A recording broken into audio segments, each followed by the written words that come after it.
তবে আমার মনে হয় না যে মাই সাইড অফ স্টোরি ভিডিওটার কোনো দরকার ছিল।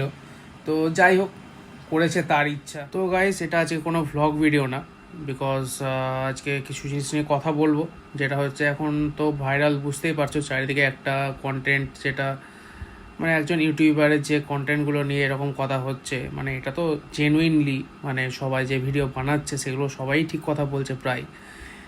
এগুলো নিয়ে আমার কিছু মন্তব্য আছে, যেগুলো আমি বলবো, মানে আমার দিক থেকে যেগুলো ঠিক মনে হয়েছে বা ভুল মনে হয়েছে।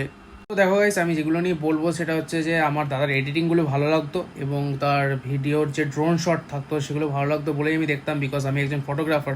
তো আমি ফটোগ্রাফি করি, মানে প্রফেশনালি কাজ করি, তো আমার ওই জিনিসগুলো অ্যাট্রাক্টিভ লাগতো বলেই আমি দেখতাম। তো এই রিলেশন নিয়ে যে কন্ট্রোভার্সি বা যে কথাগুলো হচ্ছে, মানে সত্যি তিনজন যে দিদি, মানে ওরা আমার বয়সে দিদিই হবে, কারণ আমি ওদের থেকে অনেকটাই ছোট।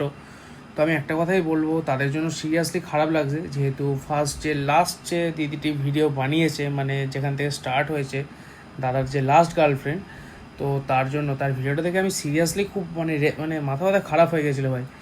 যাই হোক, তো মানুষ যে এরকম, মানে একটা রিয়েল লাইফে যে এইরকম টাইপের ক্যামেরার পেছনে প্লাস সামনে যে একটা আলাদা মানুষ, এটা ভেবেই আমার সিরিয়াসলি খারাপ লাগছে যে একটা ভ্লগিংটাকে কোন জায়গায় নিয়ে যাচ্ছে। মানে ভ্লগিংটা আজকাল অ্যাক্টিংয়ের জায়গায় চলে আসছে। তার মতো ভিডিও দেখতাম সেই টাইম থেকে, যখন দাদা কাপেল ভিডিও করতো, প্লাস যে ফার্স্ট গার্লফ্রেন্ড ছিল সেই টাইমে ভিডিও থেকে আমি দেখতাম, আমার ভালো লাগতো তাই। তো তখন তো আমরা ক্যামেরার এপাশ থেকে বুঝতে পারিনি যে ক্যামেরার ওপাশের মানুষটা কেমন। এবার আমরা পার্সোনালি না জানলে তাকে নিয়ে কথা বলতেও পারি না, এটা ঠিক। তো অ্যাজ আ অডিয়েন্স যেটা আমাদের মনে হতো যে সে খুব ভালো একটা ঝাঁ চকচকে দুনিয়ার মানুষ, সে যা বলে এগুলো সত্যি বলে ভাই, ঠিকঠাক।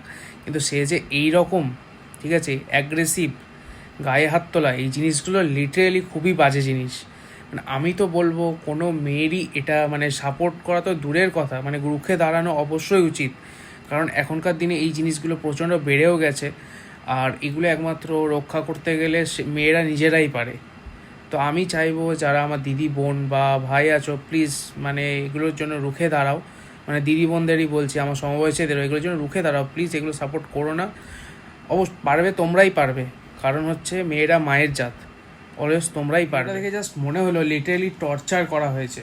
তো সেটা তো দুজন বলেইছে যে আমাদের সাথে টর্চার হয়েছে, আই মিন গায়ে হাত তোলা হয়েছে, এটা তো মানে এটা নিয়ে কিছু বলার নেই ভাই। অ্যাজ আ ইউটিউবার আমার মনে হলো যে এই কথাগুলো বলা উচিত, কারণ আমিও এক টাইমে আরও বেশি মানে লং ভ্লগ করবো, যেহেতু এখন আমি শর্ট ভ্লগ করি। তো এই জিনিসটা নিয়ে আমার কিছু কথা বলার ইচ্ছা ছিল, যেগুলো ঠিক মনে হয়েছে বললাম, যেগুলো খারাপ মনে হয়েছে সেগুলোও বললাম।